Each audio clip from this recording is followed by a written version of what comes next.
Hi, today is August 25th, 2026, and here are my poems for the day. The first one is poem number 1317 for the year, Red Square.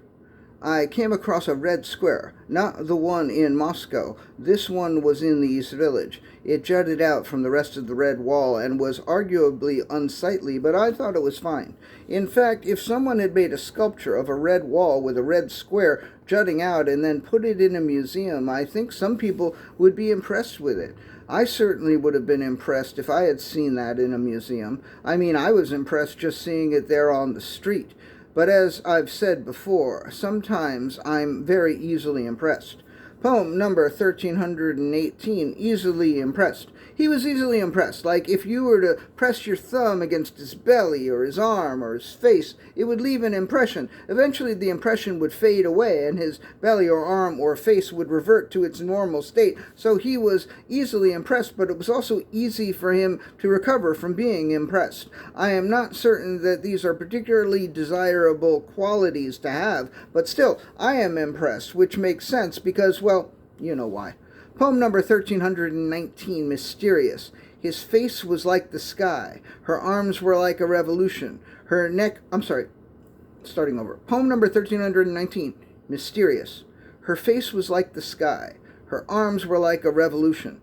Her neck was like a necklace. Her feet were like a still camera. Her attitude was like Peter Lemongello. Her political opinions were like Rice Krispies. Her voice was like flan. Her demeanor was like cornflakes. Her clothing was like liberal democracy.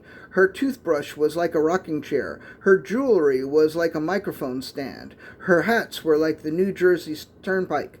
I don't know why her things were so much like other things rather than being like what they were. I guess that's part of what makes her so mysterious. Poem number 1320, When Our Love. When our love was a miracle, I loved being held and rocked in the cradle of the miraculous. When it was an ocean, I loved floating and diving and swimming and drowning in the ocean. When our love was over and I had my suspicions as to why, I was kind of okay. But once my suspicions were confirmed, I wondered whether I would ever be okay again. Poem number 1321, last poem of the day, Favorite Fake Name.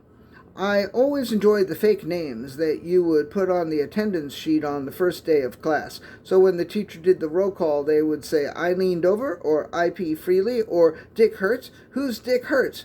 That was some hilarious shit, yo, but my favorite one, and the one I always marveled at, was Adolf Oliver Nipples.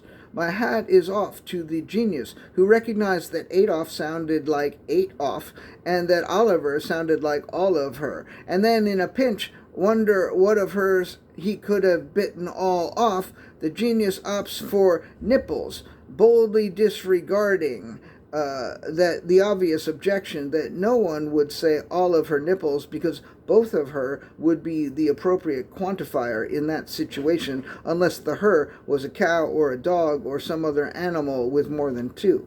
I was on the bus the other day and I recalled Adolf Oliver Nipples and I giggled like a schoolgirl right there on the bus. I don't know why I thought of it. Maybe because it's late August and the kids are going back to school. All right, that's it. Thank you. I appreciate you.